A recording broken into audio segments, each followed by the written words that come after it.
Right, good morning everybody. It's great to see you all here. I'm Pete Simpson. I have the pleasure of chairing you through the Leakage conference today and making sure you get away at 4 o'clock. So that's one of my important missions for today.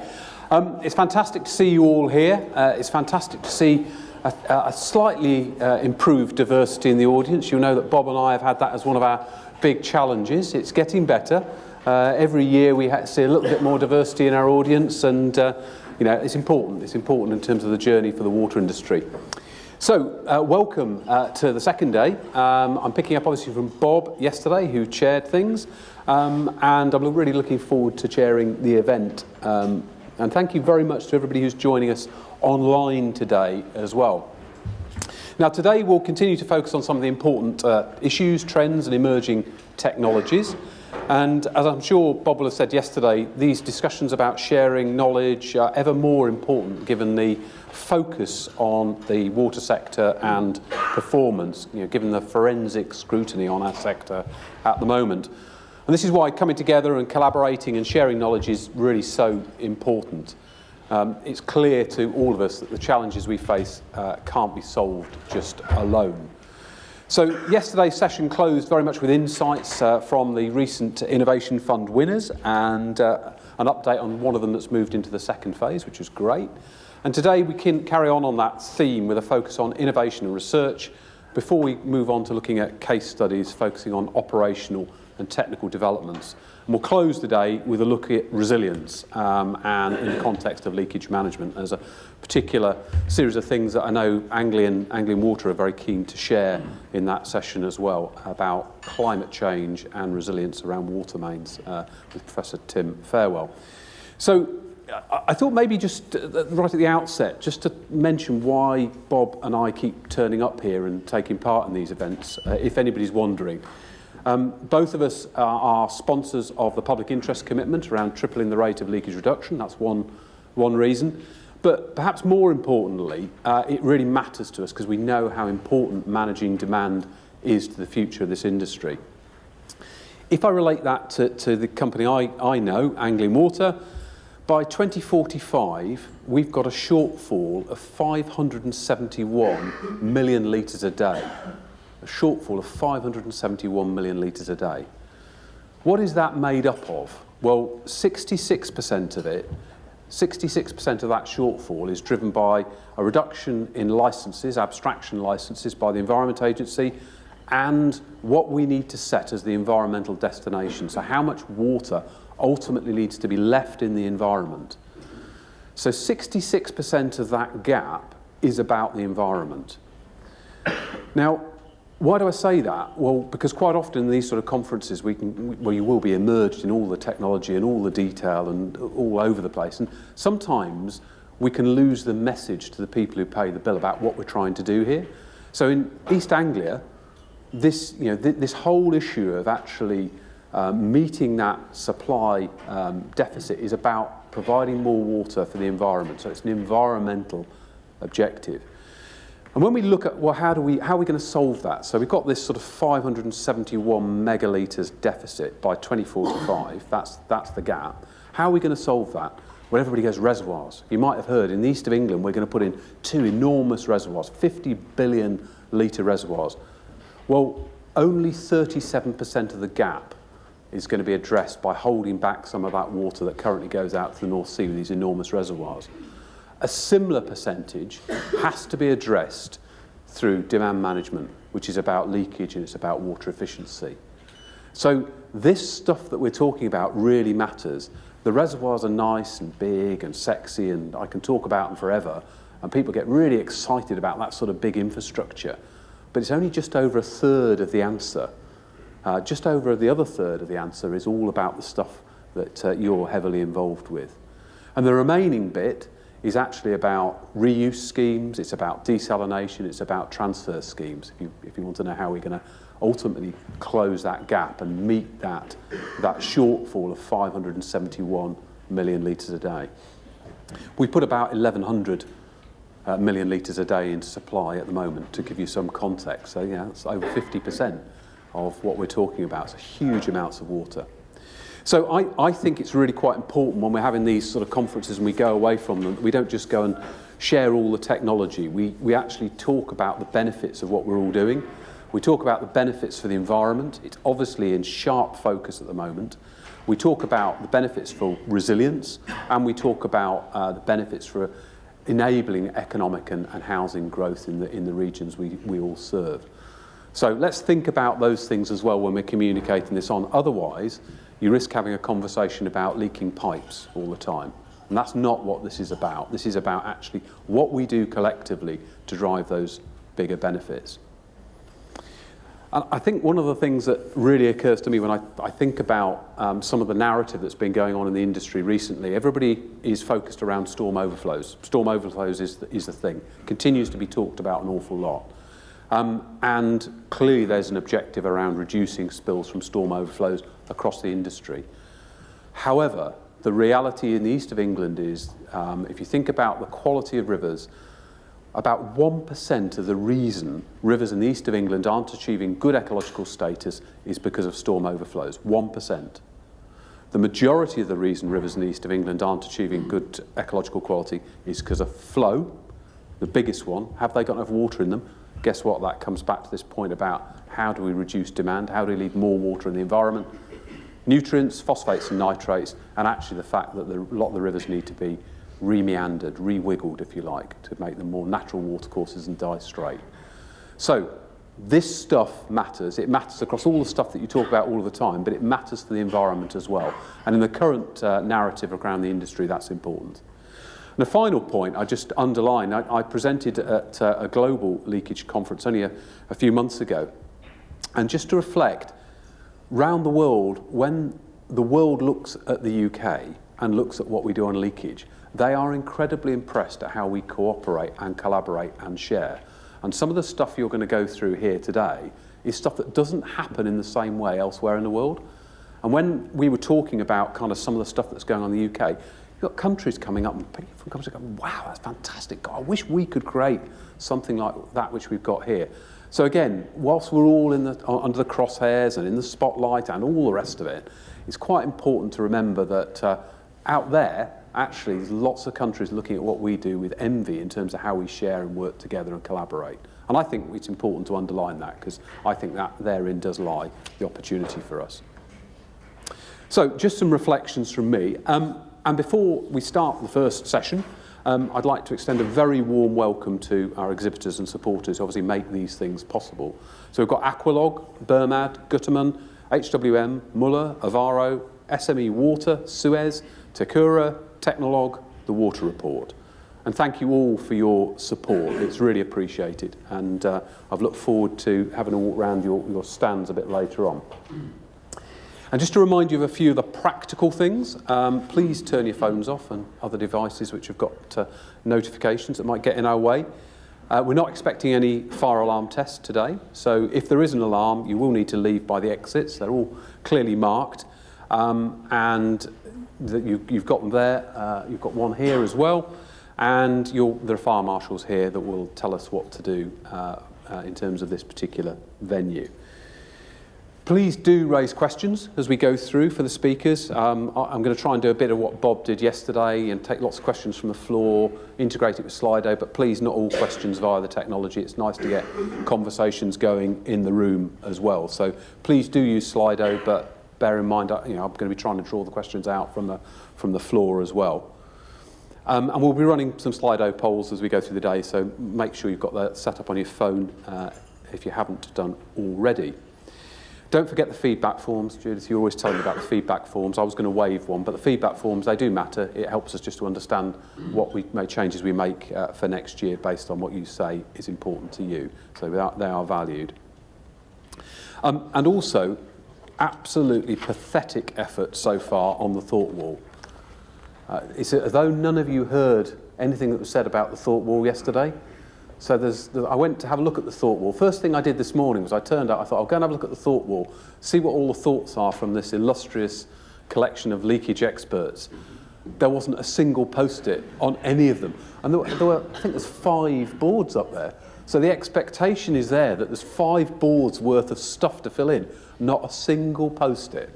that's pretty bad. That is pretty bad. So please do just pick up your post-its. You've got these as prompts as to the sorts of things we're actually after.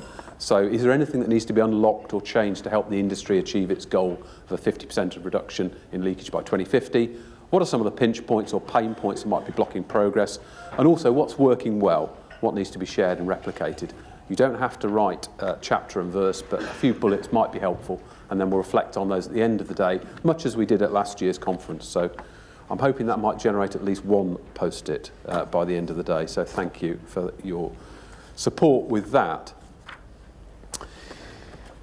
So with that, I'm going to just now hand over to the Research and Innovation Forum, which is being led today by Jeremy Heath, the Innovation Manager at SES Water, known and loved by many and all of us, I'm sure. As you know, Jez is also the lead for the UCWEAR National Zero Leakage Project and is responsible for driving UCWEAR's leakage research programme. And you heard from Jez yesterday about the Universal Access Point for Water project. That's a recent Innovation Fund winner. And I'm certainly looking forward to seeing how that progresses over the next year. Now today, Jez is also going to give us an update on UCWEAR's leakage research work and importantly on the Leakage Innovation Heat Map before leading us through some presentations featuring the latest research on acoustics, materials technology of cast iron pipes and also some transients, all being undertaken by universities. So Jez, over to you. Thank you. Thank you.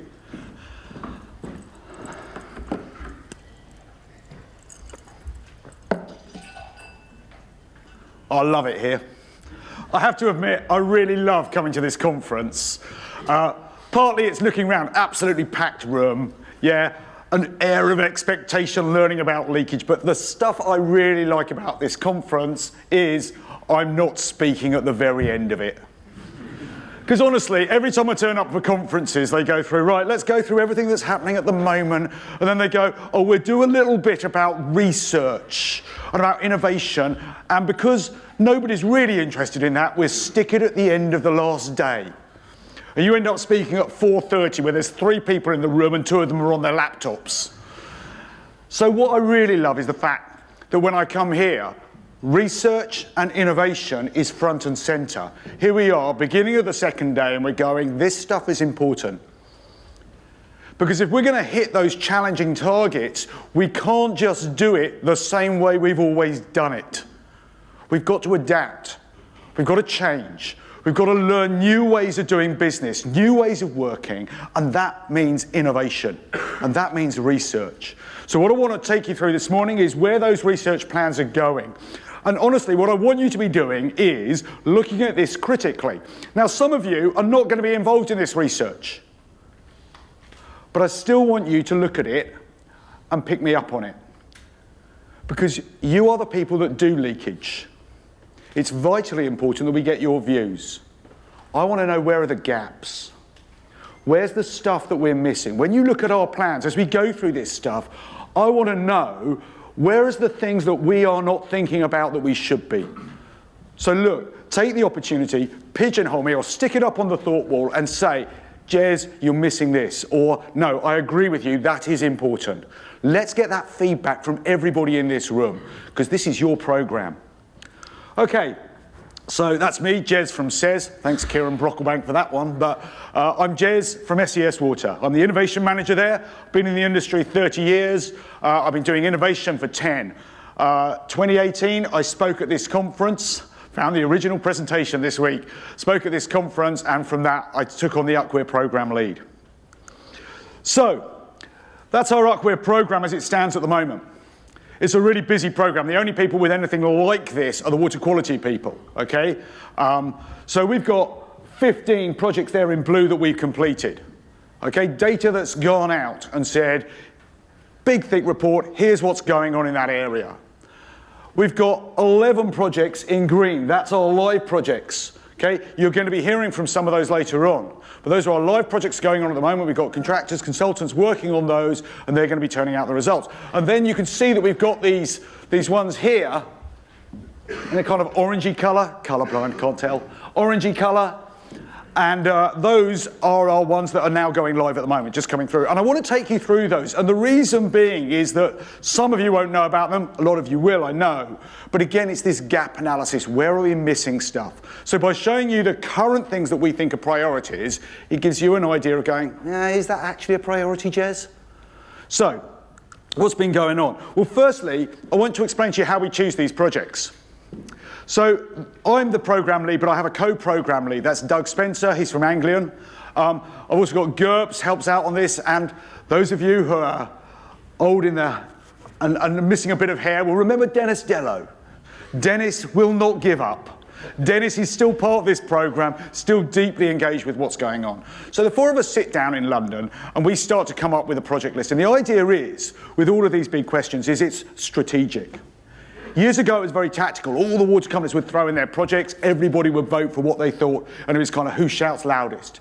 These days, these are strategic programs. We're looking at a goal we've got to get to, and we're going, what kind of research do we need to get there? But we identified an issue with that, because the trouble is you get the strategic people going out and saying, right, this is where we need to get to, but you lose the input from the people that are actually doing it. People like you in the room. So we said, okay, how do we do that? Because we've lost that kind of input from people. So what we've come up with is a new way of doing it. We're the only big question doing this. I know the other big questions get a bit annoyed because every time we turn up and have big meetings, all the big questions, they're like, what have you guys done now? Here's the latest thing we've done. I reckon they're probably going to be adopting this because some of the issues they're getting as well. But what we're doing is this. We actually go out to the water, the leakage managers, and we say, tell us your priorities as well. So we'll come up with a short list, 8 projects typically, and we'll say, this is where we think the priorities are. We put that in an order and we say, the 4 of us have said, here's where we go. Send it out to them, and then they reprioritize that. They come back and go, actually, this is what we think is important instead. And then we meld the two together and we go, right, that's how we come up with the program going forward. And that's going to be our process going forward from now. And in fact, Doug and I have said, no, every leakage managers group, we're going to be there just making sure this research is front and center. Why? Because it's important. Okay? This is the fundamental research that's going to change how we do things. So, what are we changing? What are the projects that are coming through? So, really interesting seeing the kind of conversations that have been happening in the room. So, yesterday we were talking about customer-side leakage. How do we deal with customer-side leakage? That's exactly one of the projects that we're starting to look at now. Because I have a view that we're getting a pretty good understanding on mains, and you'll be hearing about that later, but actually the customer side is a really tricky area. We know so much up to that boundary, and we know about leakage from the smart metering as it's starting to come through, but what's causing those leaks? Where are they breaking out? Last summer and winter, we had these huge, massive burst events when your techs were running around like crazy trying to find leakage. How could we speed up finding it on the customer side? So I know that there's a number of companies that are already producing models and systems that say, give me your DMA. Tell me where all your bursts are. I'll run it past my AI, tech, algorithm, whatever, Fred in a shed or whoever does all your analysis for you, and it goes, right, this is where bursts are most likely to happen in that DMA. So, as a leakage manager, your DMA goes high, you're going, right, okay, where do I put my staff today? Right, probably it's going to be in the top right-hand corner of that DMA because that's where we get most of the bursts. So those systems already exist. But I said, okay, let's change it. Let's start to look at what if we bring in CSL as well. So if we bring in CSL, what do we need to do that? Well, number one, we need to know far more information about that customer side, about supply pipes. So my GIS has all of my mains on it, but it doesn't have all of my customer pipes on there.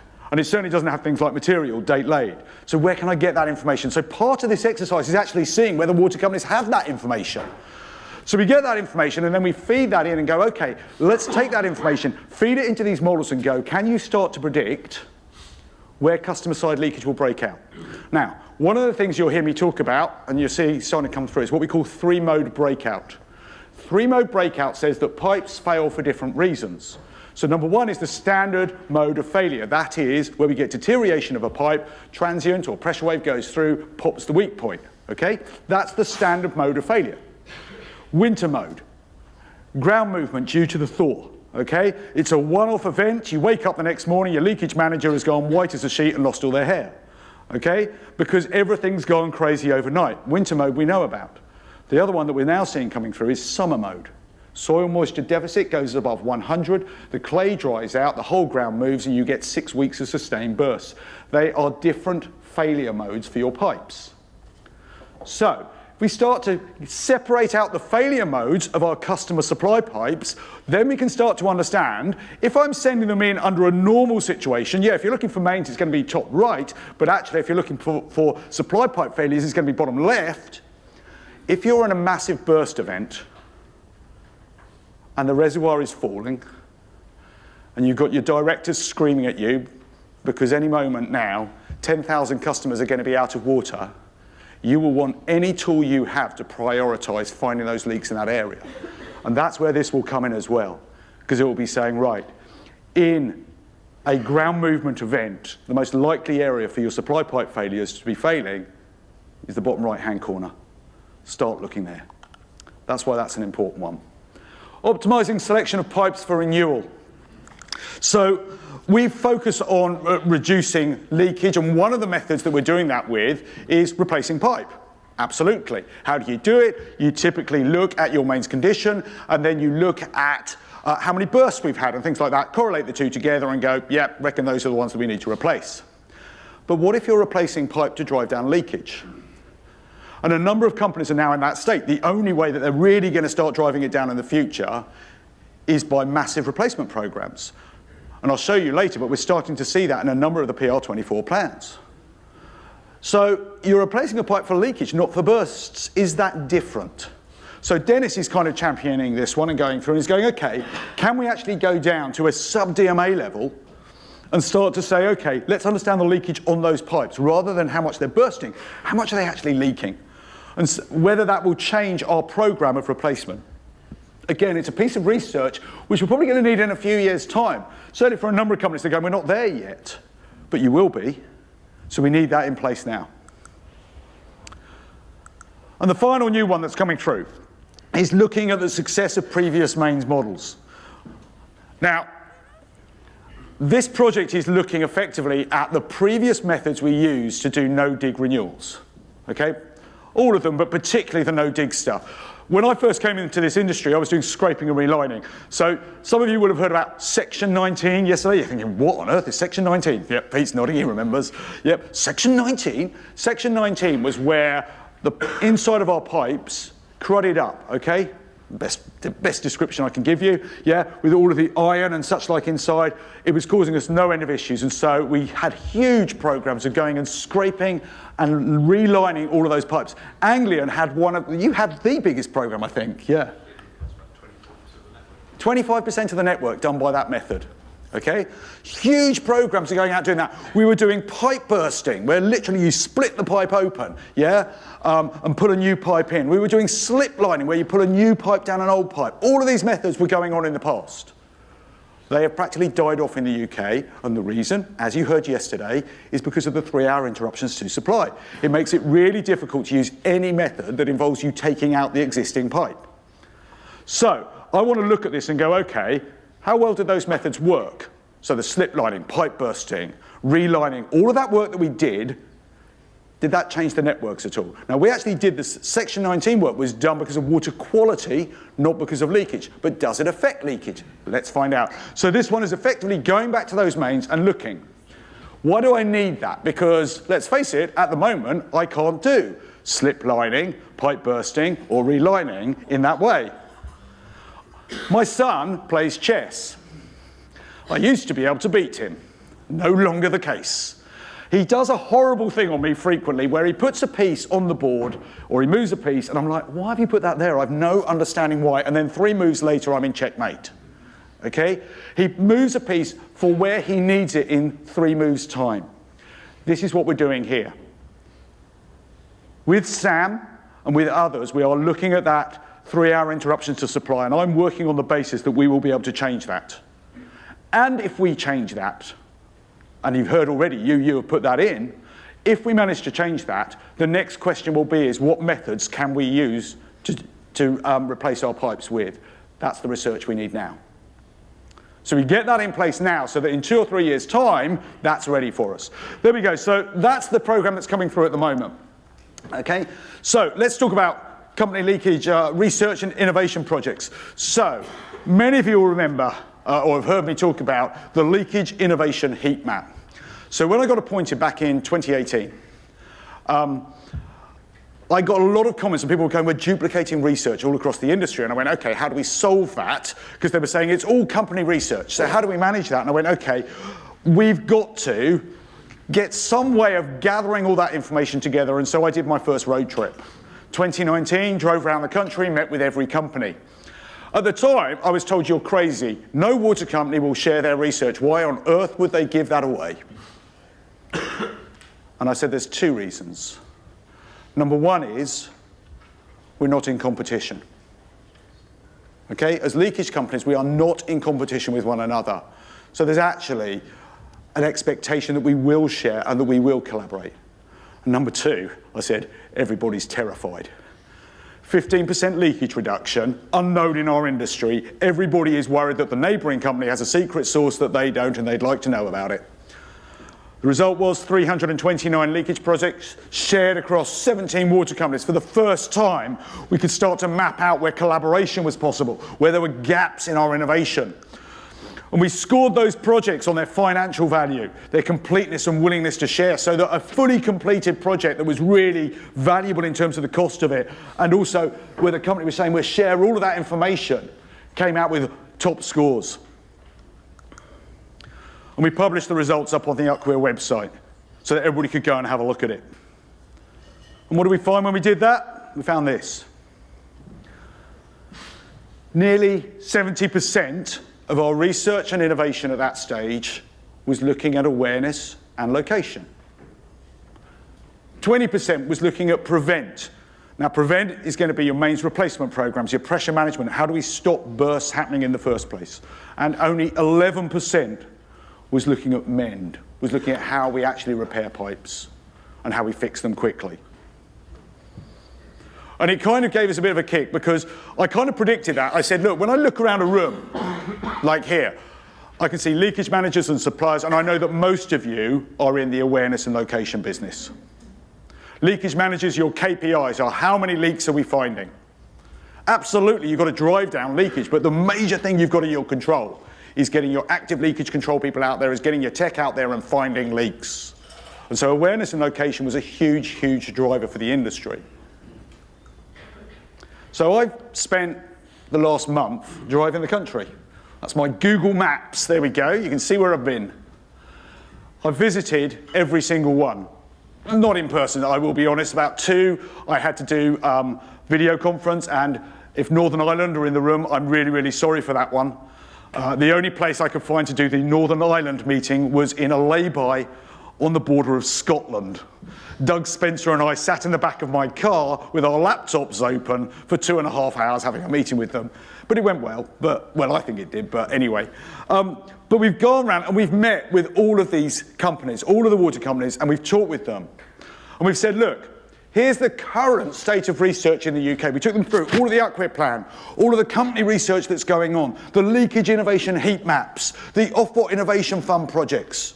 And then we said, now let's look at your PR24 plans. Let's look at your annual report from last year. And I literally quoted it back. I've gone through their reports, pulled them up, and I was quoting back to them. This is what you're saying about leakage, about your current challenges and where you've got to get to. Now, where are the gaps? Where's the research missing? What have we found? Well, firstly, in terms of the leakage innovation heat map, all of the companies are currently updating that at the moment. Some have already given them back to me and submitted those to me. Other companies are in the process of doing them. I've given them until the end of this month to complete all of that work. So what that means is that by January, I will be in a position to publish an updated heat map that's going to show not just those 329 projects, but everything new that has been added in the last 4 years as well. On that spreadsheet, and it will be an Excel spreadsheet that will be published up on the UCWEAR website, on that spreadsheet you'll not only see the water company projects, I'm going to make sure that the Ofwat innovation projects that relate to leakage are up there as well. And I'm also going to list out all of the UpWeb projects because I've searched the UpWeb database at times and struggled to find the project I was looking for. So I'm going to make it easy for you, and I'm going to stick them all up there with their references as well, so you can find them easily as well. What I want to do is get one spreadsheet where if you want to know what's going on in leakage in a certain area at the moment, you just go, that'll be on Jez's spreadsheet. Let me get hold of that, download that, have a little look, and I can get an update on that one. Okay, so as I said, we have the shared innovation and that single project. So I'm going to also put that up on Spring, and I'll probably do a little bit pitch to video as well, so you've got that as well. If you've not come across Spring, please go and have a look. Okay, Spring is the innovation website for the water industry. I am committed to making Leakage use it all the time. Okay, we're going to be making sure that all of those, those completed projects that companies have done, I've said to every company I want at least 2 of them uploaded on Spring. So that's going to be 34 projects added in on Leakage. So go and have a look on there. What I'm also interested in, though, is discussions with supply chain. And I recognise there's a lot of supply chain and consultants in the room as well. It's not just water companies. Now, I'm not going to ask you to share your secret sauce. But I've got some ideas on how you can share the areas that you want to work in, how you can demonstrate this is where we want to show our innovation and the value of that innovation. So if you're in supply chain and you would like to be involved in that, please contact me, either grab me here or drop me an email, and let me know that you'd like to be involved in that. Because what I'd also like to do is have that as well. I'd like to be able to do that pairing of going, here's our needs as an industry, here's our research bit, and supply chain going, hey, and we can fulfill those needs for you. Here's where we work. Here's where our innovation is going as well. So we can start to bring that together. Academia, I know you're here as well. I'd really like to talk about getting academia in there as well, so that that spreadsheet just grows and becomes a really valuable resource for the industry. How are we doing? We're good. So, I love this. I've been waiting for ages to do this one. The advantages of reading your palm. Okay, so I've gone through every company's data sets. And that palm method has actually proved really useful in understanding company strategies on leakage.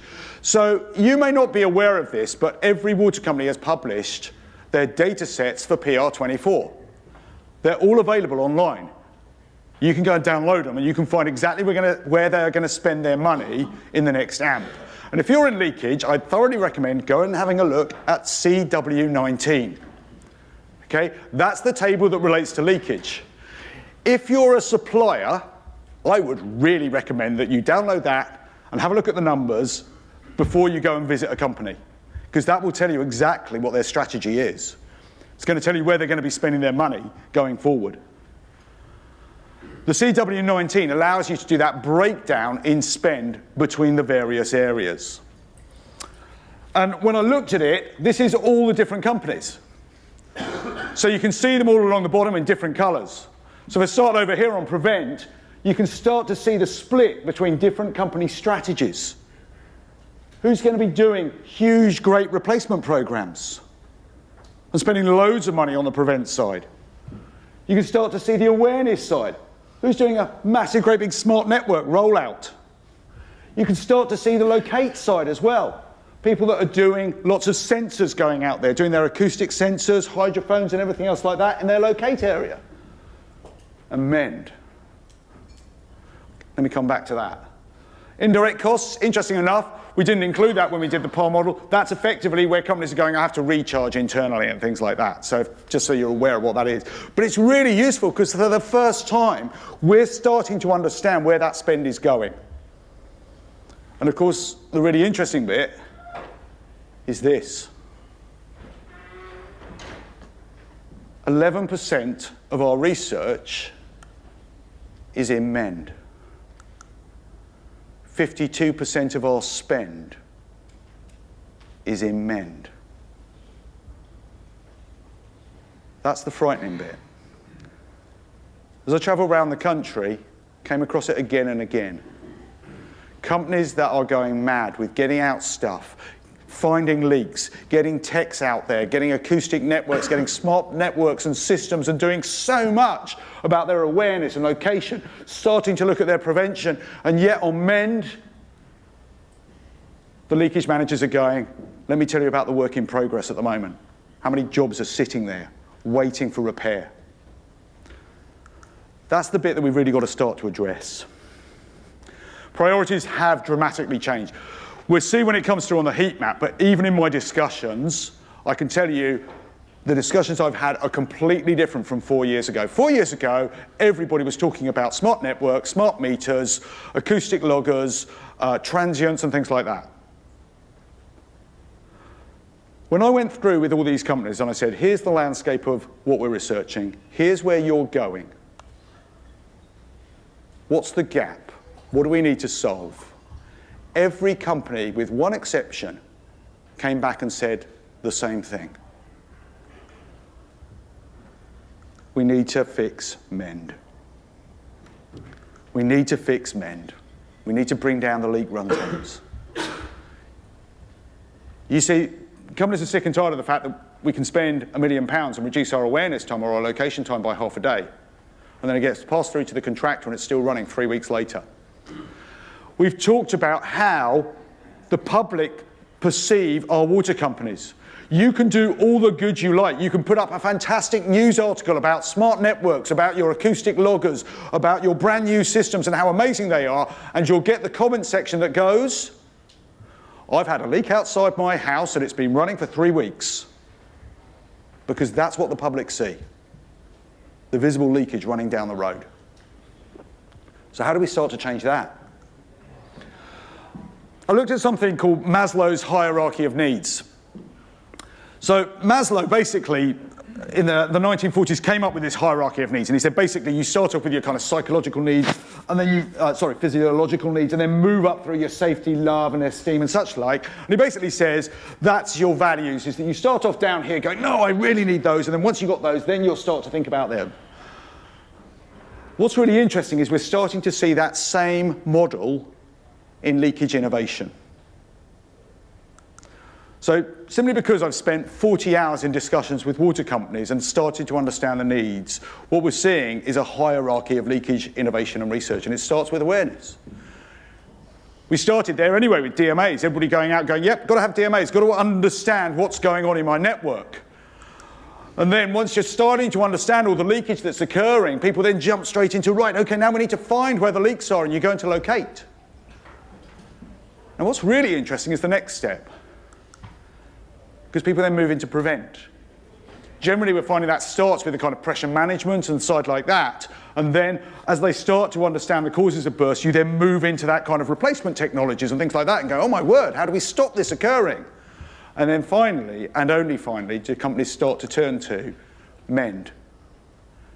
How do we repair pipes quickly? Because once you've started to get a good handle on this, that becomes your only solution for driving down those leak runtimes. And within each of those cycles, you see a variation in terms of the leakage and innovation. Sorry, in terms of the research and innovation. Let me just swap over to this side of the screen. Come over and say hello over here. Morning. Right, and so you get, in terms of your research, when you first go into a new area, you start off with the benefits and barriers. Your research is about, can we even do this? And if we do this, what's the advantages? You then start to move into that, okay, who's doing it? Yeah, where's the people that are doing this, and how can we start to introduce those technologies, which is then going into how to implement it. And then finally, once an area is well developed and you understand it, your research tends to be who's doing it well. And your innovation follows that same pattern. You get the kind of from the bleeding edge all the way down to the everybody is doing it except for us side as you introduce that into your companies. So, where does that lead me to? Leads me to this, is that we start to see that within our areas, we're getting exactly that. So on awareness side, most of my research, most of my innovation is going to be on the best practices and everyone but us. And as you move up, you'll find that locate is probably going into the, okay, how do we roll it out? And interestingly enough, as I'm going around, you're getting some companies going, yeah, we're doing this kind of acoustics, we're doing these kind of things. We just really need some good research on how do we do it well? How do we roll that out? And then as you start to move into the prevent side, you're getting that kind of horizon scanning. Exactly what we're now doing and looking at, okay, how do we slip line? How do we do pipe bursting? Who's doing that? Where are the companies around the world that we're going to be needing to introduce? And then obviously, finally, in mend, is we're literally at that top area. What's the barriers? What's the benefit of actually managing those men times? For me, that's very, very useful. I think you're looking at that going, great, love it, nice chart, Jez, but so what? So what is this? Because it starts to affect my program going forward. The research and innovation that I'm driving here is going to start to be based around that hierarchy as we're going through. And it makes sure that I'm getting the right projects that I'm recommending through to the leakage managers. So I can start to put that hierarchy of needs against that as well. And in addition, because I'm on the innovation managers group, I can start to inform them on this and make sure that the innovation projects are coming through as well. And for those of you in the room as suppliers, this is where you start to pitch your solutions. Now, that's not to say that you're not going to do anything on awareness and there's going to be no new breakthroughs in awareness. Of course there will be. Maslow was wrong. One of the big criticisms of Maslow was that you have to do the whole of the bottom layer before you get to the next layer. It's not like we're saying we've got to solve awareness before we go into locate. Okay? We're going to be doing all of those. I'm just saying your priorities are slightly different. And this will help you pitch where you put your products and where you're starting to bring through innovation and research into our industry.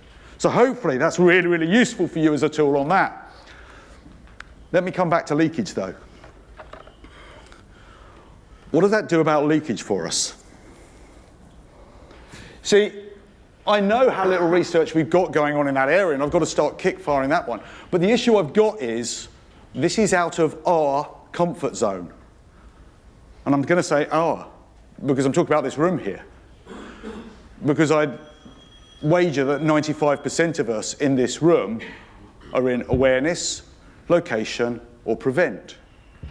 Almost every company I spoke to outsources or has it run by a completely different department, that men's side. It's not controlled by your leakage managers. How do we start to change that? When I look at this, I find that, and I asked one of our analysts, Ed, who's in the room, Ed did some analysis for me and he said, okay, look, we found that 80 to 90% of our repairs are done quite quickly, done in that kind of 10 days thing and things like that, okay? So you get a load of your repairs are done quickly. But as you heard yesterday, the nightmare ones are the ones that run on and on and on. And we know which ones those are. Those are the ones by zebra crossings, pipe bridges, engineering difficulties, okay? The jobs that just take forever and have a huge effect upon your nightline because there's suddenly a leak that's ran for 6 weeks. Or 2 months, or even worse.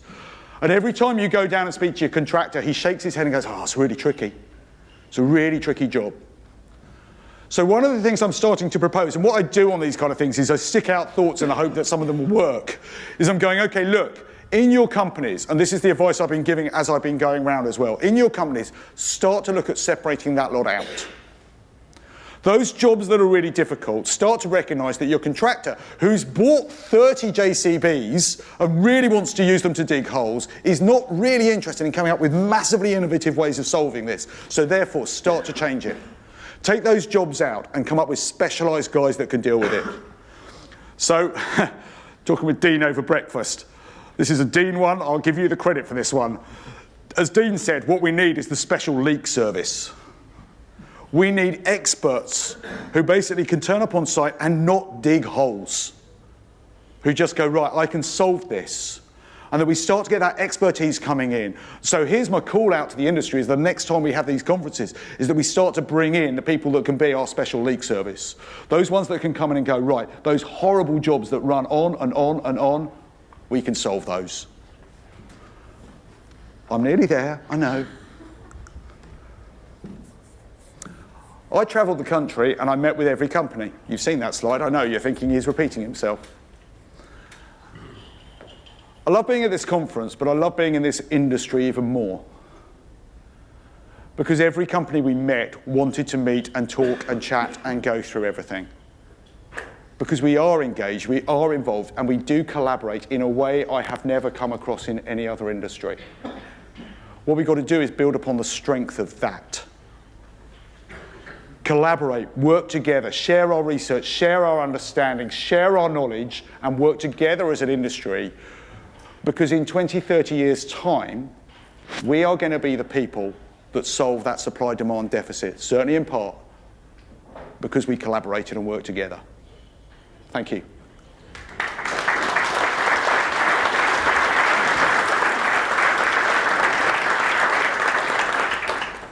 So I would take questions, but I know that we're straight into Jen, aren't we? She's literally there. So there'll probably be times for questions later for me, but Jen, are you online? Yep, I'm here. I'm here. Jen, I've just finished talking, so it's all over to you. Jen, do you want to introduce yourself? Thank you, yes. My name's Jen Muggleton. I'm from the Institute of Sound and Vibration Research at the University of Southampton. You may have heard me speak previously at this conference the last 2 times. I'm delighted to have been invited to talk again, so thank you very much for the invitation. So, yeah, my first slide, please.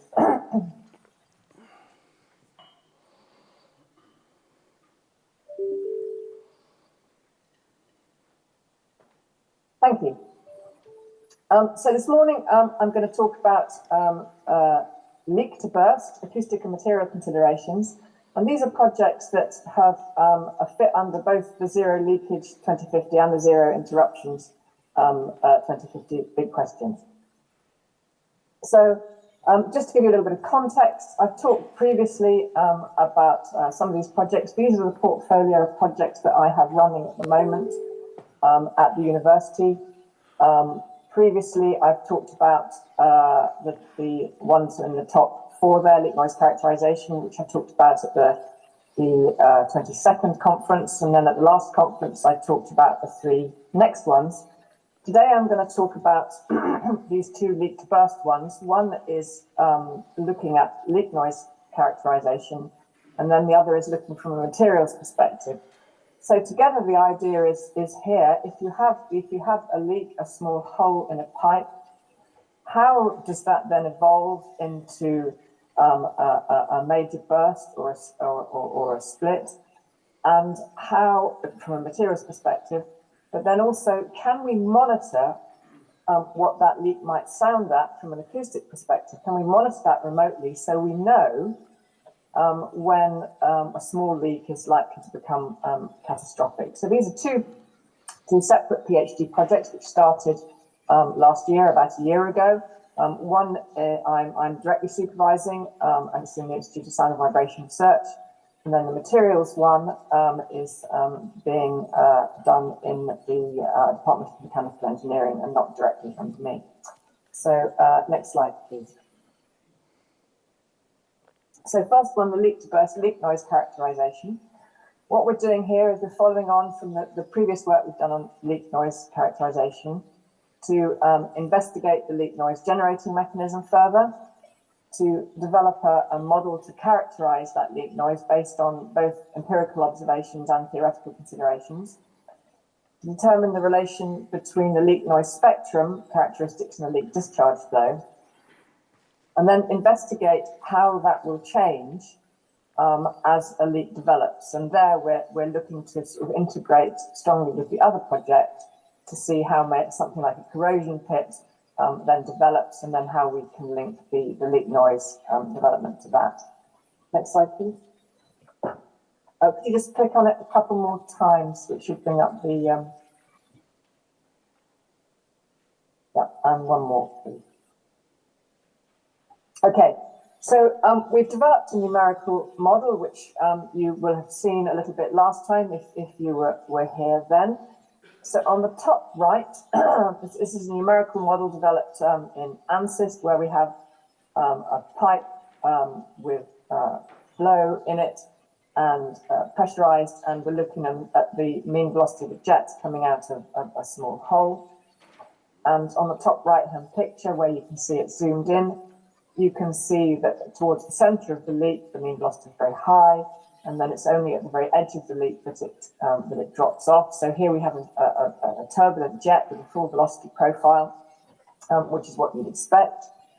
If you look at the bottom graph, what we're plotting here is the turbulence intensity, the unsteady velocities, which we have found previously are directly related to the leak noise itself.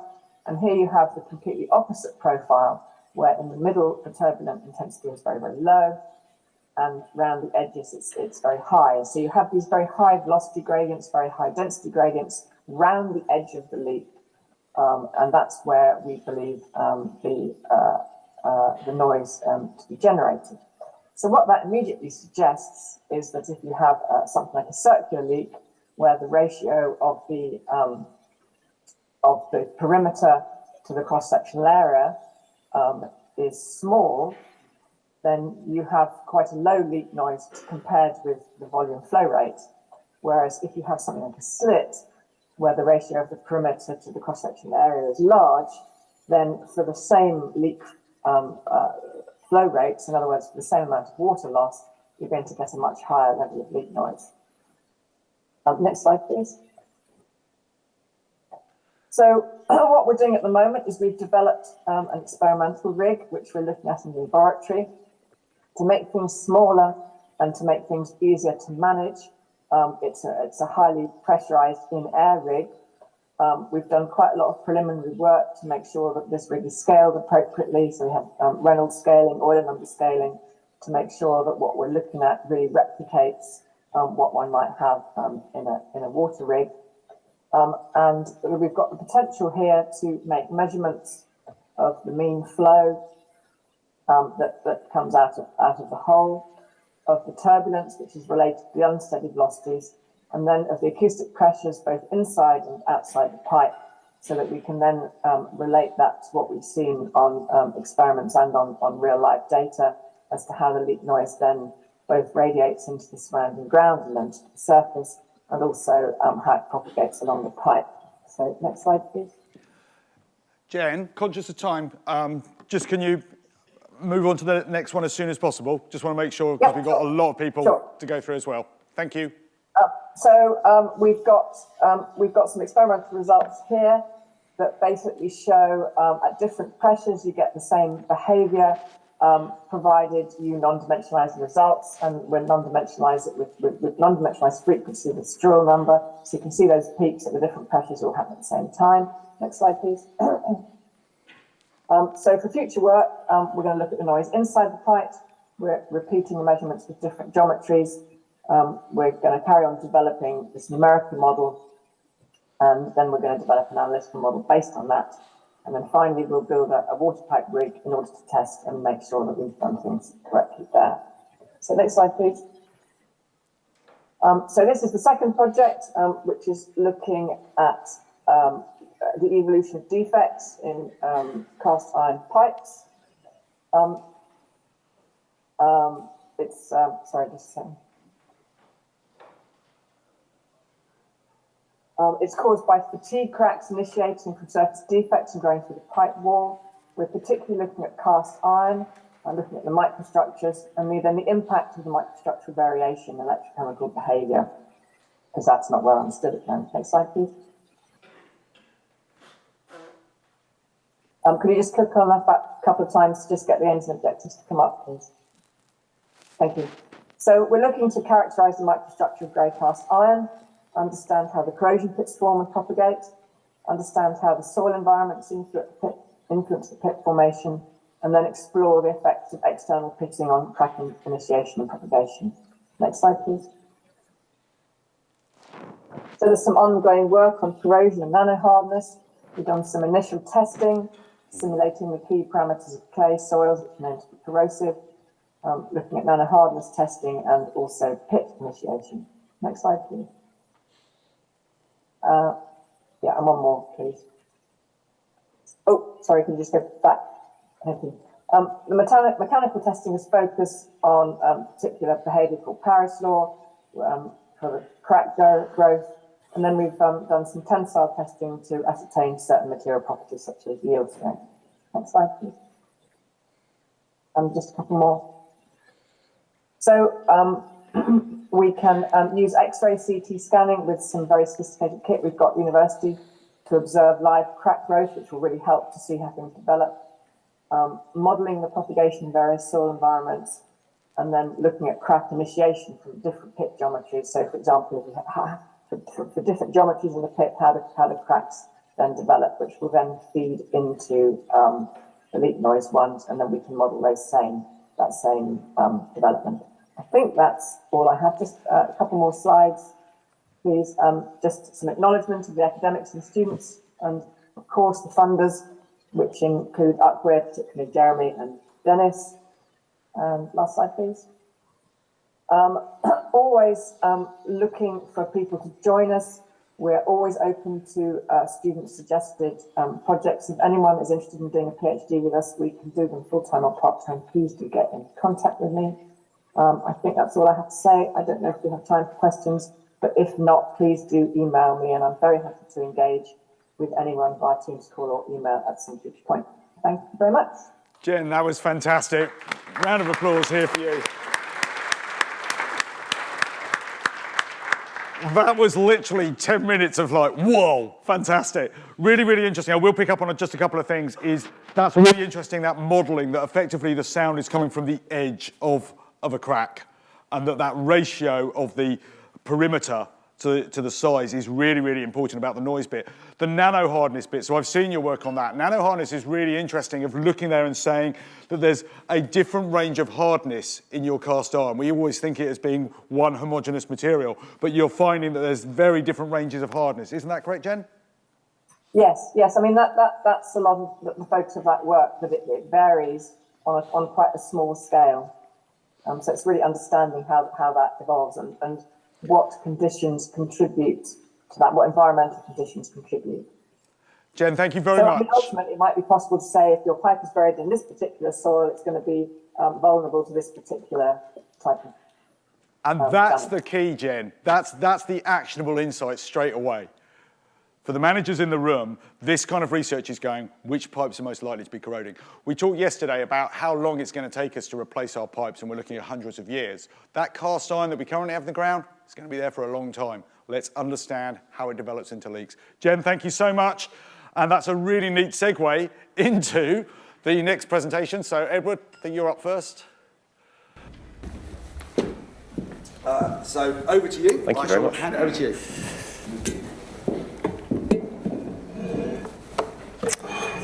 Cool. Okay, hello everyone. I'm Edward John. I'm a PhD student at the University of Sheffield. I started my PhD in 2020, so I'm getting towards the end of it. So my project's funded by Upware, and basically it's looking to investigate how grey cast iron pipes develop leaks. In today's presentation, I'm going to focus on a little bit of the work that I've been doing, and so I've chosen the title, Do Grey Cast Iron Pipes Leak Before They Burst? So just a quick overview of the structure of the presentation. I'm just going to quickly go over the background of why do we care about how leaks form and why am I looking specifically at grey cast iron. Then going to look at the methods that I used to investigate this problem, and then finally, what did we find? So we've seen this graph a few times already in this conference. I've just put it there as a reminder that we need to do a lot to meet our commitments to reduce leakage. So some of the things we need to think about to do this are, can we find and fix leaks before they become bursts? And can we replace pipes before they leak? To be able to do this, we need to understand how these leaks actually form in the first place. What are the mechanisms that cause these leaks to form and evolve? And this is going to vary by pipe material, so we need to look at it on a material by material basis. And obviously there's loads of materials out there under the ground, but we're specifically looking at grey cast iron for a number of reasons. So we know there's still lots of it out there. It's one of the oldest pipe materials we have, and we know that they have high failure rates, so it's an obvious candidate to look at.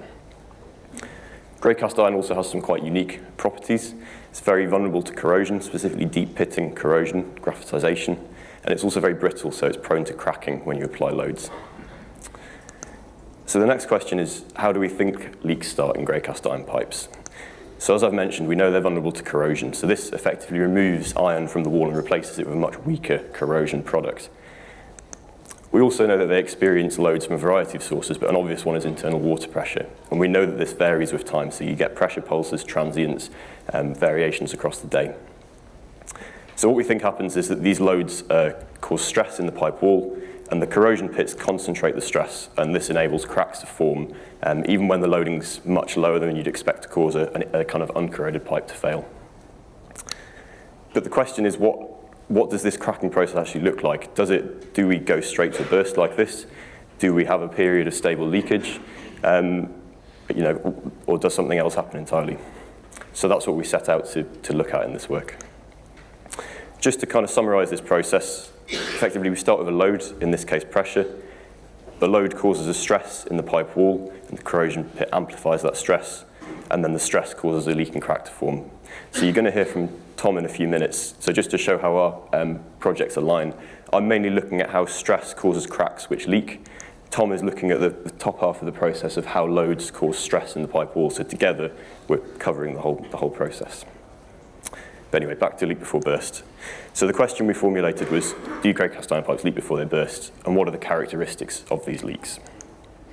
So a key problem is that this occurs under the ground. We can't observe it in the field very easily at all. So we chose to use laboratory experiments instead so that we could control the conditions and actually watch what happened.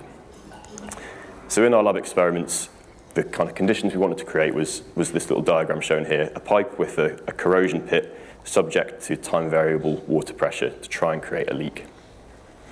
So one of the challenges we faced in doing this is that we think in reality the pressure loading is relatively low compared to the strength of the pipe. So the number of cycles, pressure cycles that you require to fail a pipe is quite high. That means tests can take a very long time. So we spent quite a lot of time understanding the material, performing kind of preliminary tests. And so we know that if we test at higher pressures, we can easily extrapolate the results down to lower pressures because of our understanding of the fatigue properties of the material. So we tested at higher than realistic pressures to give ourselves shorter test times.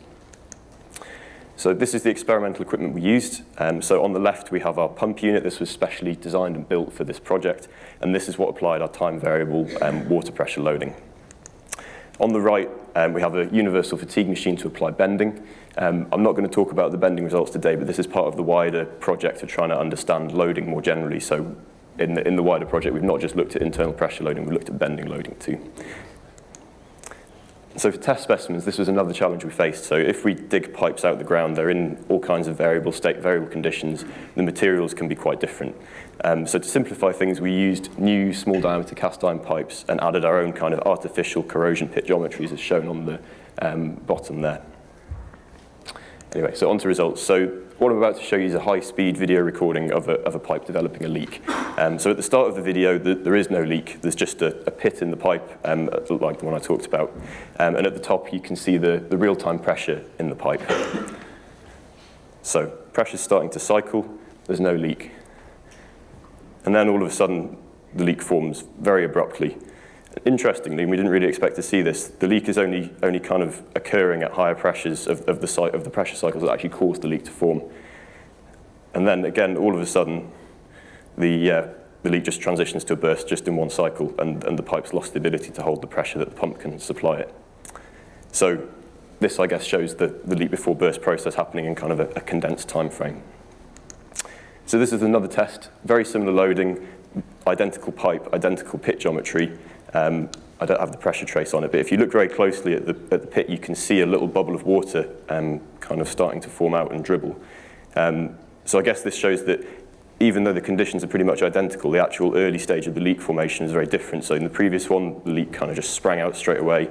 This is taking a few more cycles for the crack to develop, for the water to come out. So it's not particularly repeatable. You get quite a lot of variation. And this is the other end of the spectrum. So same conditions again, but just blew up straight away. So to kind of look into this in a bit more detail, this graph shows along the bottom the number of pressure cycles it took for the leak to start, and up the left, the stress amplitude in the pipe caused by the water pressure. So this group of 3 pipes all showed the leak before burst behavior from the first video. These two pipes, which were tested at higher stresses, burst straight away. And this one down at the bottom, at the lowest stress, we had to stop the test because the pump couldn't keep up with the water loss, so it didn't burst. So what we think we're seeing here is that if you have lower stresses applied to the pipe, you get a longer window of leakage, potentially. So this pipe was a bit of a preliminary one, so there's no kind of pit exactly, we just reduced the wall thickness uniformly, and what we ended up with was a large hole instead of a crack. So what we think this is telling us is that the corrosion pit geometry can have quite a big impact on the type of failure you see. And finally, I've kind of just put this in here because it's a cool video. So this was actually mainly axial loading, and it just blew up quite nicely. So to wrap up, do grey cast iron pipes leak before they burst? So if we have our imaginary corroded pipeline with various bits of corrosion pitting, yes, we think that they can leak before they burst. We can get a small leak that can form in a pipe for a period of time. But equally, depending on the loading that you have and depending on the corrosion pitting, the pipe might just burst straight away. So our small leaks can evolve into bursts, but also they can stop leaking if the pressures drop. So the implications of this is if you're kind of looking for leaks, even within very similar pipes in similar conditions, you need to be prepared to look for very different sorts of leaks with different characteristics. Going forward with this project, we're looking to try and be able to predict how these leaks, or when these leaks form, and then the factors that lead to it. So that's kind of the work ongoing. Anyway, thank you for listening, and I'll hand over to Tom.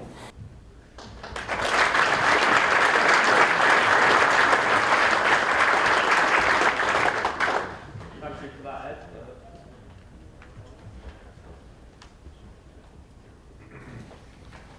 Is it live? Thank you for that, Ed. Fascinating stuff. So, good morning, everyone. I'm Thomas, again from the University of Sheffield. And Ed alluded to it earlier. I'm completing a similar project in tandem with Edwards, which is looking at that step from going from pressures on our pipelines and actually converting them into a stress to be used in a fatigue model, specifically pressure transients.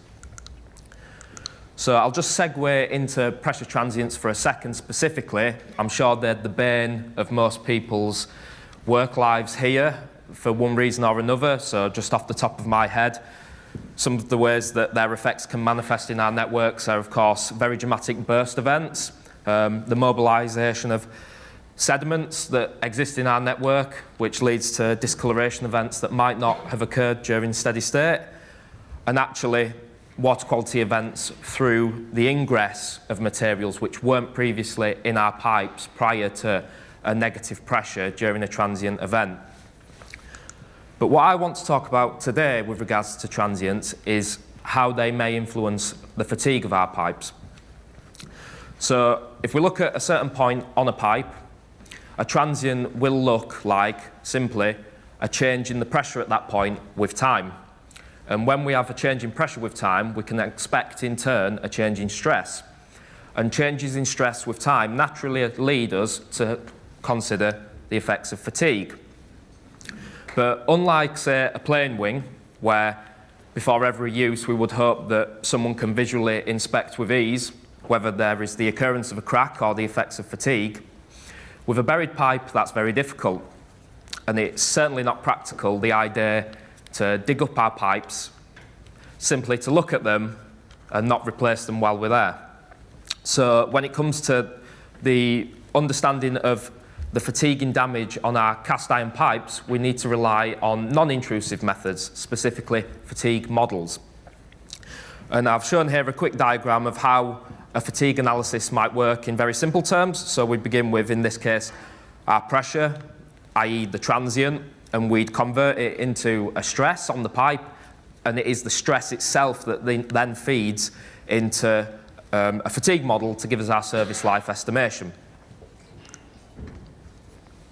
Now, the reason why it is important to specify that step between pressure and stress is because if we simply consider the transient in isolation, we might not be getting the full picture when it comes to fatigue.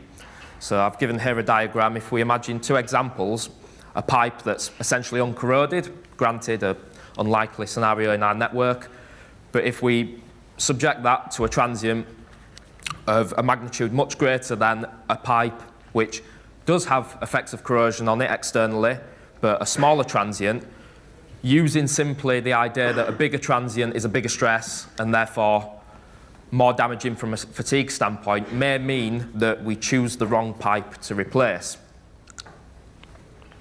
So if we look at the map on the right first, and we imagine that's a network, and the colour coding represented a pressure transient, or the severity of pressure transients within that network.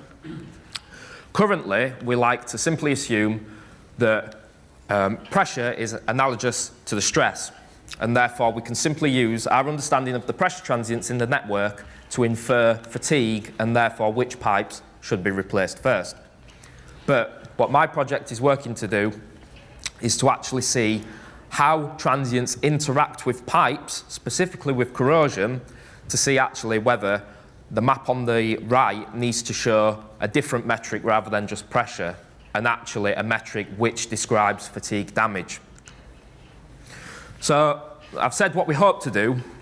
And the way we're achieving this is we're actually, with a combination of numerical and physical experiments, we are going to subject cast iron pipes in a range of conditions: unburied, buried, corroded, uncorroded, traffic loads, surcharges, and actually get a deep understanding of how the pipe's stress changes during the occurrence of a transient.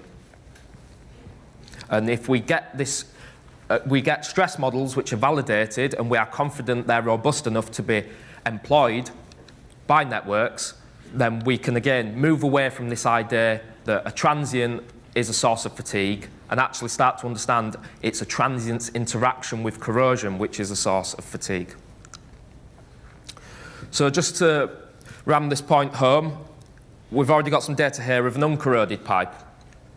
So this transient event here was recorded at 16,000 samples a second.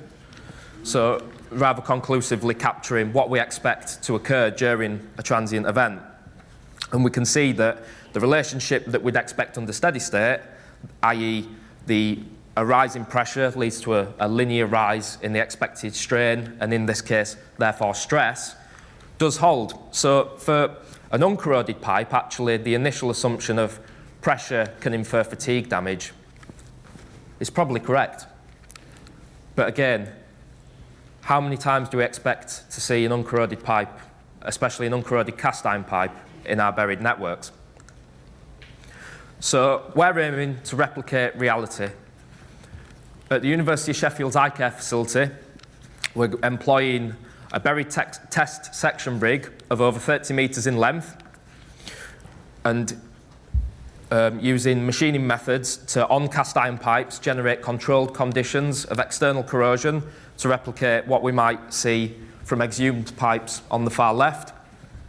And again, this is all with the aim of getting as close to the field as possible while maintaining replicability and experimental conditions. And again, just an idea of the scale of the network which will all be buried, and in tandem to this we have actually an above ground network in the order of hundreds of metres to be able to generate transients we'd expect within our networks, with other features such as hydrants and T-pieces, again to mirror as many situations we'd expect within our cast iron networks. So a final point is actually again on, we want to generate a deepened understanding of how fatigue damage occurs and what is actually the root cause. Because again, not all pipes are created equal after corrosion, and therefore two transients in their absolute magnitude might not represent the fatiguing damage that pipe is experiencing. So at the moment, when we look at a DMA and look at the severity of pressure rises in that network, and we decide which pipe is under the greatest rate of fatigue and therefore should be replaced, we might not be making the right decision. So if we introduce a corrosion metric and actually begin to map out with increased information from a stress standpoint, what is the pipe with the greatest rate of fatigue damage, we have the chance of capturing the pipe which was closest to burst or leak prior to its occurrence. Again, going back to what we discussed yesterday on dynamic network management rather than reactive. So, in a nutshell, how can this information help? It's got a multi-pronged approach to asset management. You can look at it and actually say, well, if we have a heat map of where fatigue damage is occurring, we can mitigate the transients in a more informed way. Rather than looking at the biggest transient is the worst case, we can look at a certain transient in a certain area of corrosion severity was actually the transient we need to mitigate. And likewise, on the other side, we can actually say, well, if we know the asset itself has experienced up until now the greatest amount of damage, we can perform a proactive asset replacement on that pipe. So thank you very much.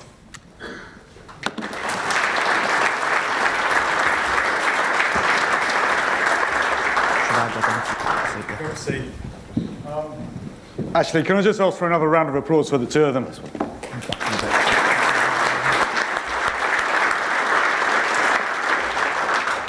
honestly, really, really great. I just sat there fascinated, and I know what's going on as well. I've been seeing your research, but that is such interesting work.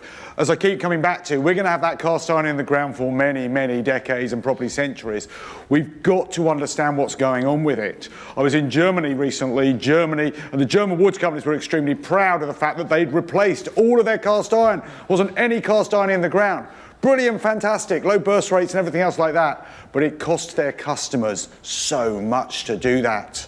Yeah, all of that going on customers' bills, and our regulator rightly says, do everything else first. So we've got to manage what we've got, and that's exactly what we're seeing here. This kind of research, fundamental to us managing, and what I really liked is that you picked up actionable insight and we're going, this is what we're working for, this is what it's going to change in your day-to-day work as a result. So, we will come to questions. I think let's get next presentation up, to be honest, so we make sure, and then we'll probably go to questions at the end. So in terms of presentation here, yeah, do you want to come on up? So this is a really interesting one. So when I saw the title of this presentation, Transience, a Force for Good, it felt a bit like Skeletor, an unappreciated genius. But, you know, talk to us about transience, because we always think of them as being bad. Really interested to hear your research. Thank you. Okay, so yeah, my name is Richard Collins. I'm a senior lecturer at University of Sheffield. And I think, yeah, as Jez says, you know, we think transients are bad, and I'm going to sort of I'm not going to try and change your mind about that, to be honest, because we know that they're bad. I think Tom and Ed have done a very good job showing you that cyclic pressures are causing us problems for our pipes, they're causing us failures, and we want to get out there from now. I'm not going to try and persuade you different of that. What I'm going to try and show is that there are some potentials for transients to be good, as well as the obvious risks that we see. So obviously first, yeah, we know that transients exist in our networks. You know, that kind of understanding has been being generated over the last 10, 15 years. We used to believe our systems were pretty steady, but actually when we start recording them at realistic rates, we see that, you know, our networks, which look steady at 15-minute intervals, you start measuring them at sub-second interval, they're actually much more dynamic. Every consumer that turns the tap on generates a small fluctuation of pressure. The larger the consumer, the bigger that fluctuation of pressure. The operations that you as water companies do as well, the operation of your valves, pumps turning on and off, all of these things are generating these dynamic fluctuations in your networks, which is what might be causing us damage that say, Tom and Ed have been talking about. They exist in our systems, as I say, and they're more frequent than we believe. And so they propagate around, they bounce around our systems, and that's what we understand of as a transient. And yeah, we know that calming our networks down is going to be a really good thing in terms of preventing failures. And I know virtually all the water companies out there have calm network training schemes to get your operators to operate their networks much more slowly. And again, crucially with transients, slow is good. To make changes slowly, and you will limit the impact of transients. So yeah, calm network training, all the sorts of things that you guys have been doing for the last 10 years is fantastic for stopping bursts. But I'd also say that transients are potentially a way of us understanding what our systems are doing. Because again, the same things that cause problems as a result of transients, every consumer that changes their tap generates a transient. Okay, every time you operate your valves, they generate a transient. Every time your pump switch changes, it generates a transient. And every time that transient propagates through the system, it gets modified by everything it passes by. Well, that gives us an opportunity then to try and understand that transient and tell us an awful lot about what is happening to the system on a real-time basis. If we can monitor in real time, we can work out in a real time what is going to be happening to the systems in terms of pressures and flows, also then in terms of trying to identify and find problems that we might be interested in. And obviously, what we're probably interested in talking about today is finding leaks. So as I say, transients transmit information. The fluctuations of waves, pressure and velocity propagate through the network every time they get interactions with all the things that we have in our network, whether it's leaks, whether it's junctions, blockages, consumer connections, consumer demands, they get changed by that. The shape of the wave gets changed, the magnitude of the wave gets changed, and theoretically we can try and understand what is going to go on, and by monitoring those changes, and try and understand therefore what is happening to the systems. And that's basically my point for today's presentation, is that actually if we look at the ones that are occurring, we can understand what's going to happen is happening to our systems. And we can do that, we can find the leaks, we can find other things that we want to know about our systems. So talking quickly then, I'm going to do a little bit of an overview about transient-based leak detection. This is not a new topic. It's been going on since it's been hypothesized at least since the 60s, been sort of investigated with a reasonable level of progression in academia since sort of the late 90s and the early 2000s.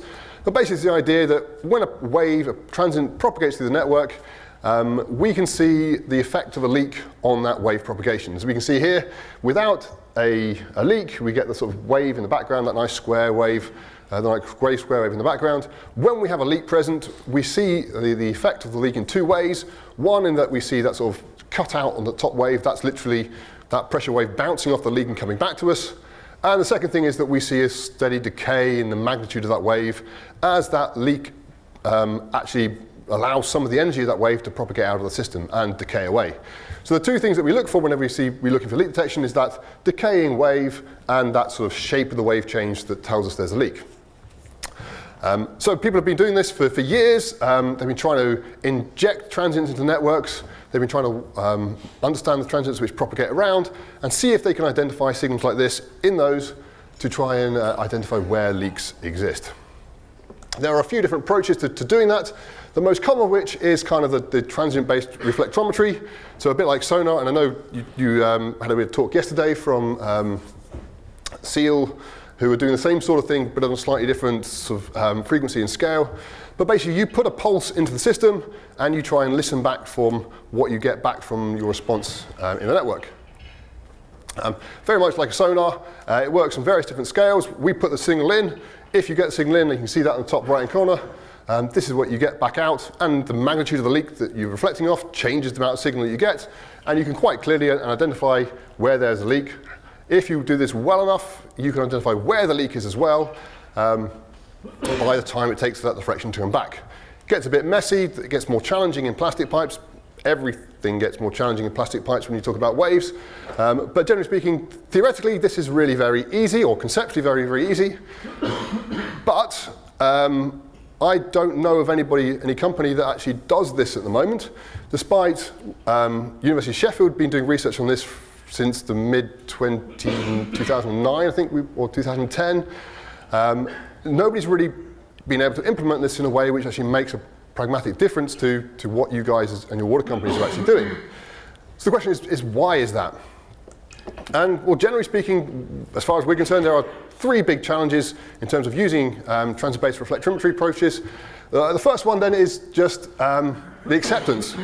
We've spent ages persuading you that transients are bad, and then we're now trying to persuade you that, yeah, can we have a few of them? Can we put a few of them into your network? Can we put some controlled transients into your system so that we can do something practical with them? That is actually, we have a lot of challenge whenever we've done research projects, and we have a few research projects at the moment, working with water companies and telling them that we want to put transients into your system, and you go, no way you putting transients into our system.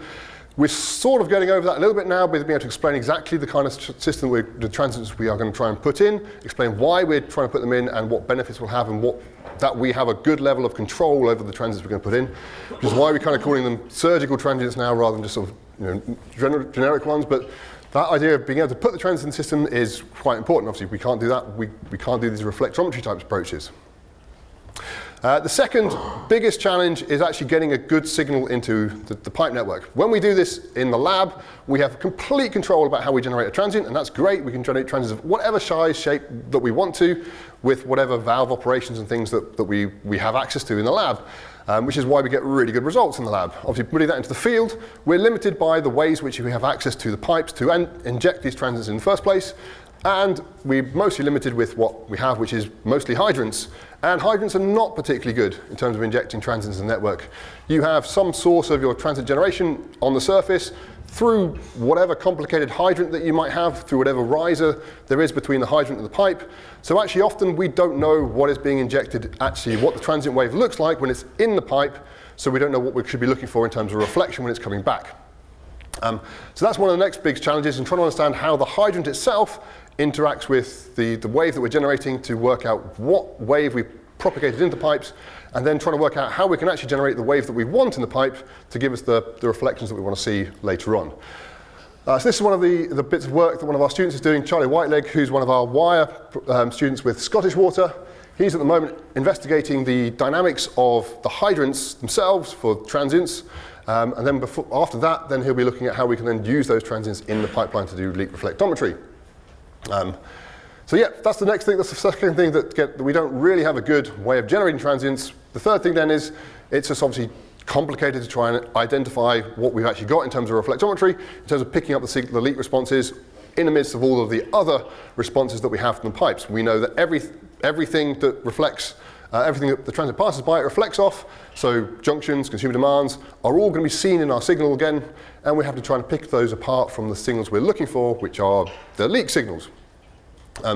So what we're looking at there is ways that we can do that sort of signal processing, probably with some degree of matching between our our transient-based pressure measurements with some degree of modelling to let us try and predict what we're expecting to see from a leak and then look for that in the signal. So that's the approach of a match filter type to try and work out, to look for what we're expecting to see and see if we can find that in the transient-based signals. And again, that's what Charlie's going to be doing later on with this project with Scottish Water, which is looking primarily at leak detection on transient mains and in particular, hopefully what we can do with plastic transients, plastic mains up in Scottish. So that's transient-based reflectometry. So hopefully with this, we'll be able to get the approach practically useful in the real world. The other way, which I'm sure people have heard about, is inverse transient analysis. So this is more where we measure a signal from the field, from whatever acoustic, or whatever, I keep saying acoustics, whatever pressure management system we have, and then we're trying to work out where that signal may have come from by trying to model what the network looked like to give us the signal that we see. This is much more close to where we currently are with our pressure measurements. And we have lots of people out there measuring pressure at transient-based speeds and detecting pressure events. So you get your transient, you'll see how many transients in your network is experiencing, and then trying to work out from those transient events where they've come from, what they passed by to get there, and what the source of those transients is. And that's kind of the approach of inverse transient analysis, where you measure something, then you build a model of it, and you try and optimize it as much as you possibly can to try and work out what it came from and where it looked like. And it's, as an approach, is potentially very useful, because if we can get a good fit between the measured and the model responses, we have a reasonable confidence that that system is what our system actually looks like to give us this response. The problem with that is that, generally speaking, when we're trying to optimize our numerical models for transients, the input space or the possible variables that we have to tweak, all the levers and the dials that we have to push to try and calibrate our models are absolutely massive. I mean, the problem with calibrating a steady-state model, steady-state hydraulic model is challenging enough, but when we look at transient-based models, the number of parameters, the number of variables we have to change is just exponentially bigger. So getting a good fit is really challenging, and then ensuring that if you have a good fit, that it's a unique fit. So there's multiple ways that we might be able to get the same good fit. So that's obviously also very, very challenging. And the second thing then is, typically the number of data points that we have to do that fit is really quite limited, because they're only whenever we get a transient event which triggers off the system to let us actually measure and do some modeling in the first place. So we have a limited amount of data to use to try and get to fit this huge space of variables that we have to look at to try and understand what that transit is, what it's passed by, and where it might have come from. So the next thing then is that where we're looking forward to going in the future then is actually, let's not do this sort of event-based transit detection. Let's see, can we run like a continuous high-speed pressure monitoring campaign?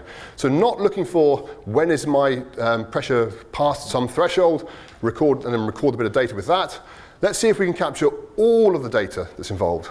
And all of that data then allows us to get a lot more information about both the bigger events and the smaller events to try and understand what's going on inside the network. When we capture all the things, we get lots of other interesting information start appearing in our data. So this is some data which we collected with Yorkshire Water a long time ago. This is sort of 2012, I think it was, at this data was collected. But we can see here that we've got, I think it's about 2 weeks worth of daily pressure data. There's a few big spikes in it. So again, if we were looking at transient-based detection methods, we'd probably pick out these big spikes.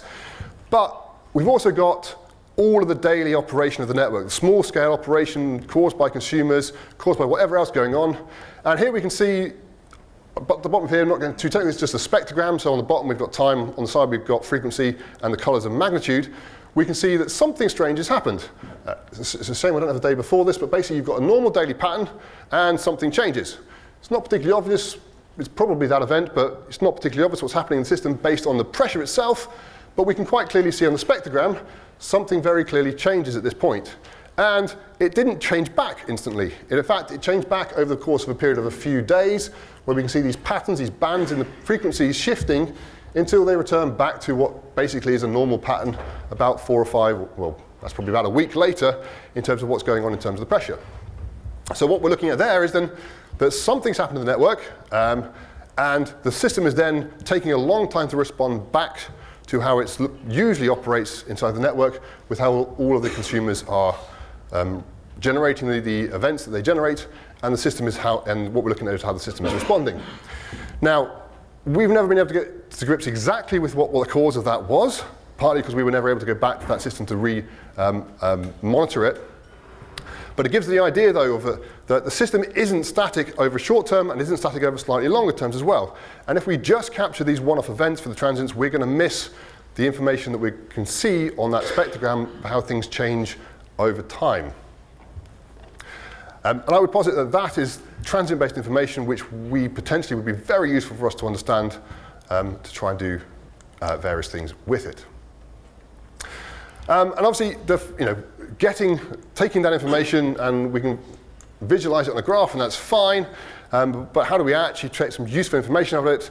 And basically, I'm afraid I'm going to use artificial intelligence and machine learning as inevitably this is what we're going to be doing. We're going to be trying to capture this information, masses of data. So this is a classic big data type problem in all understanding of that term.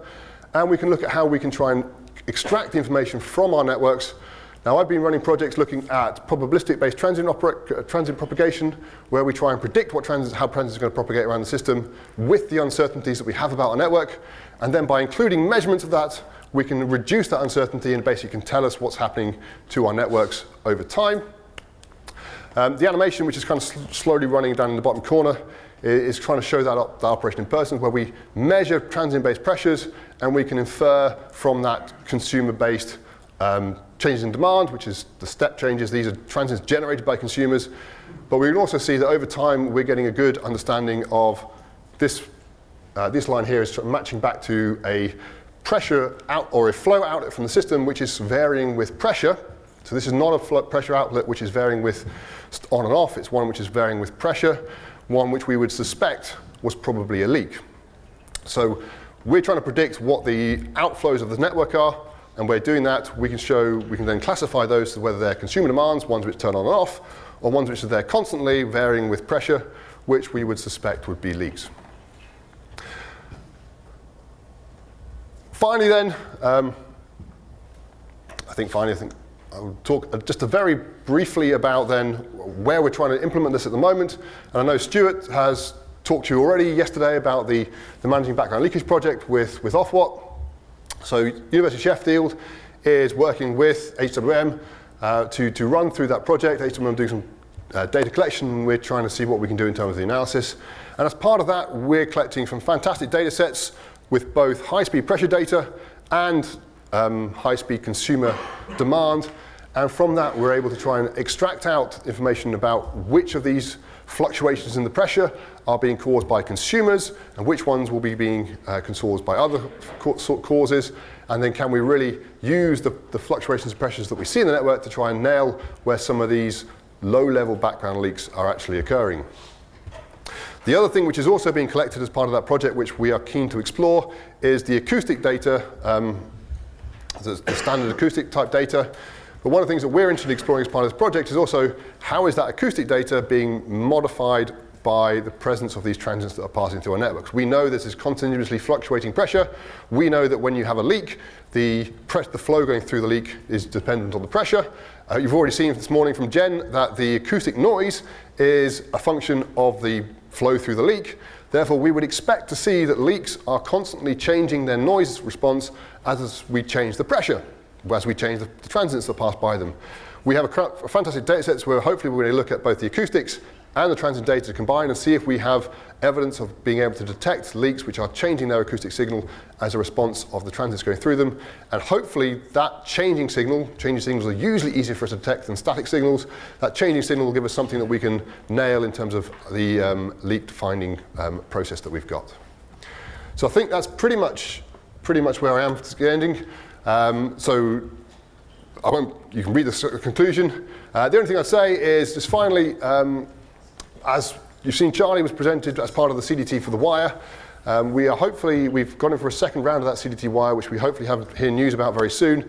If it gets funding, then I'm sure we will be knocking on everybody's doors to see if there are projects that you're interested in running, which we can fund through, so PhD projects through the CDT process.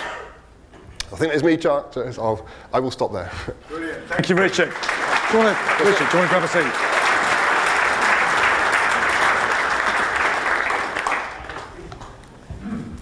There's a perception, isn't there, in the press that the leakage is simple, and to be honest, we just can't be bothered to solve it. I really wish some of those journalists had sat through this morning, seen the level of research, seen the amount of work that we're putting into trying to understand the fundamental principles of what's going on, how we manage leakage properly going forward.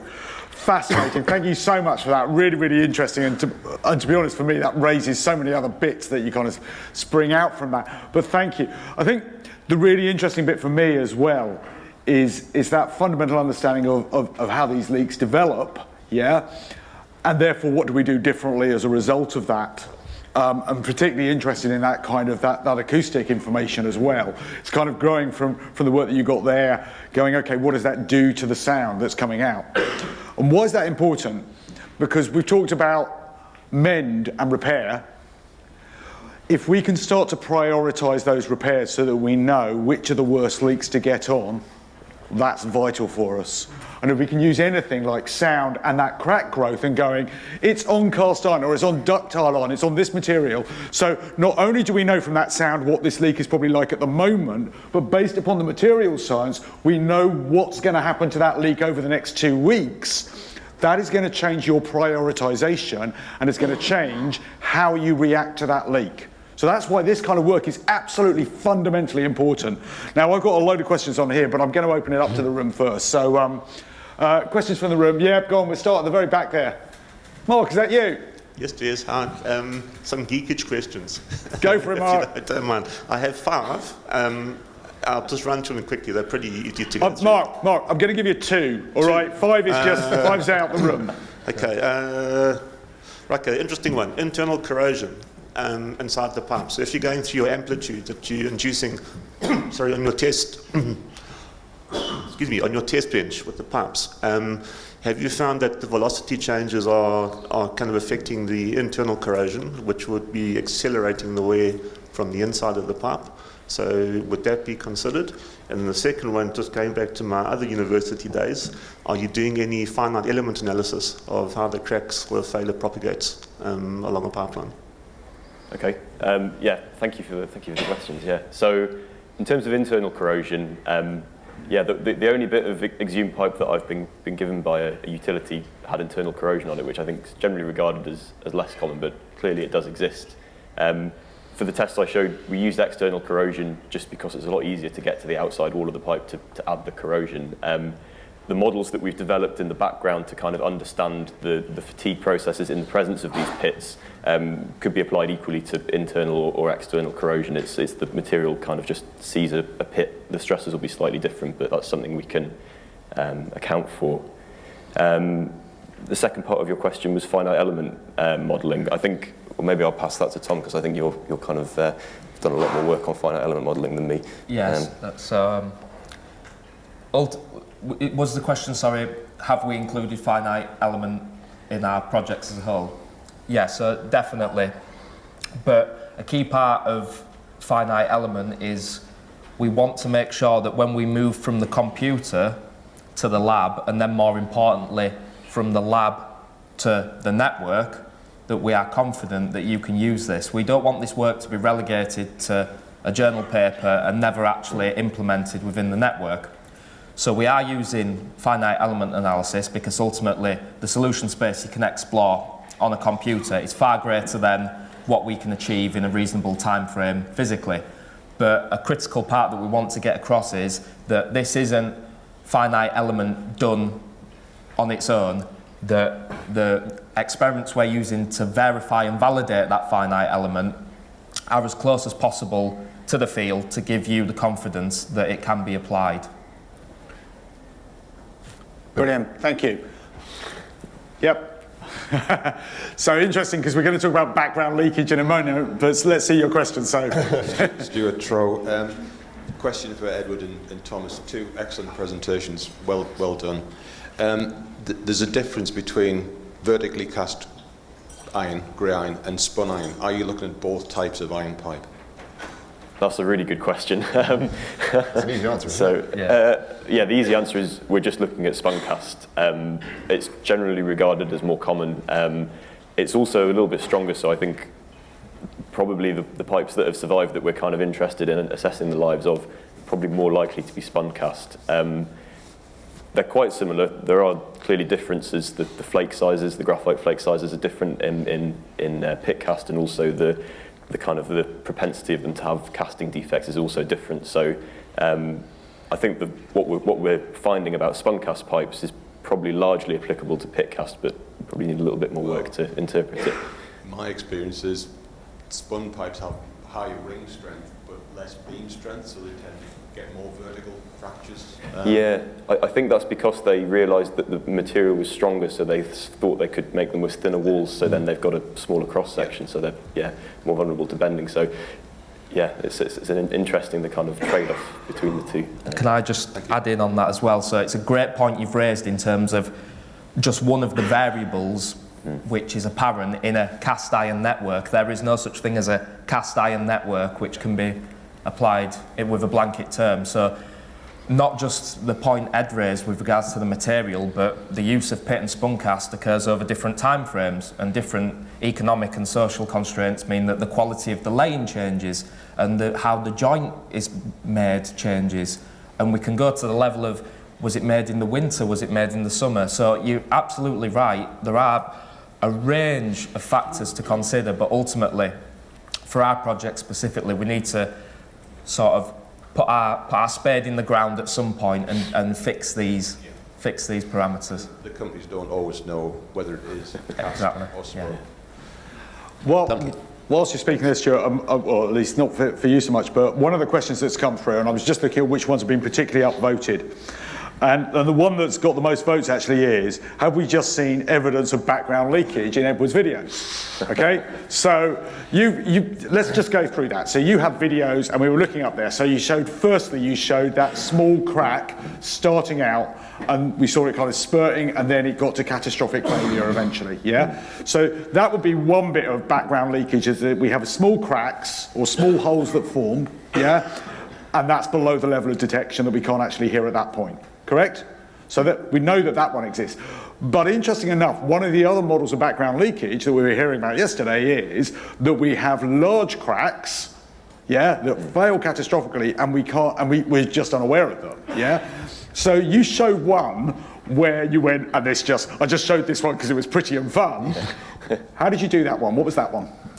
So that was a kind of, it wasn't a very realistic corrosion pit. It was a circumferential notch going all the way around the pipe, and the primary loading was basically tension in the pipe. So it was being pulled cyclically instead of the pressure pulsing really. And so yeah, once the crack kind of started, there was nothing to stop it just growing all the way around the pipe. But that's very similar to what we see with bending tests as well. They propagate circumferentially around the pipe, and you get that kind of split that way. So that to me is the interesting bit, because I kind of knew you'd associated that with the bending side, okay? So that's a different mode in terms of how we're flexing the pipe. Now, why is that interesting? And this is always the bit, okay, we can do all this research, why is that interesting? Because if we are getting those kind of failure modes, and we had an 8-inch feeding a large town go, we had no top noise whatsoever. So we were trying to find the leak. We knew there was a massive, great big leak going on. We could not find the wretched thing because there was no noise anywhere on the network. The only way we found it was water running down a drain nearby that was going a gusher, and that allowed us to find a main that had completely fractured, exactly as you said. Going back to Jen's work, where Jen said, okay, the sound of that leak is going to be based upon that circumference, and of course you've got a wide area there, so that leak's just discharging and not causing a lot of noise. So suddenly we're starting to bring together all this research. What it means is that if I can associate that with bending, why would that pipe bend more? Is it under road loading? Is it under something where I've got entrance to a yard or something like that, which frequently has heavy loads going over that pipe that could be causing those fractures as well? That's why this research really starts to play a part, because we start to understand why our pipes may be failing in certain situations. I'm there, aren't I? That's 11 o'clock. I've just had the nod. And I've been keeping you from your tea and coffee and wonderful discussions. Okay, look, I've asked you, and I challenged you right at the beginning, I said, where's the gaps? So we've done a whole load of research stuff for you this morning. You've seen the kind of the geeky stuff and the amazing stuff coming out from the universities. You've seen my research program, and I've talked about the leakage innovation heat map. What I want to know is, where's the gaps in the research? You're the experts in the room. There is a board out there to put your thoughts up on, okay? Use it, okay? Grab your teas, grab your coffees, grab a Post-it and stick it up on there and say, this is what I want you to do. Have I got to hand back to Peter? There we go. Well done. Another round of applause, please. Absolutely fantastic. Really, a really superb effort, and my brain is just about to explode. So, don't forget the thought wall, as Jez has just labelled. We'll resume back here promptly at 11:30. So enjoy your discussions. See you again shortly. Thank you.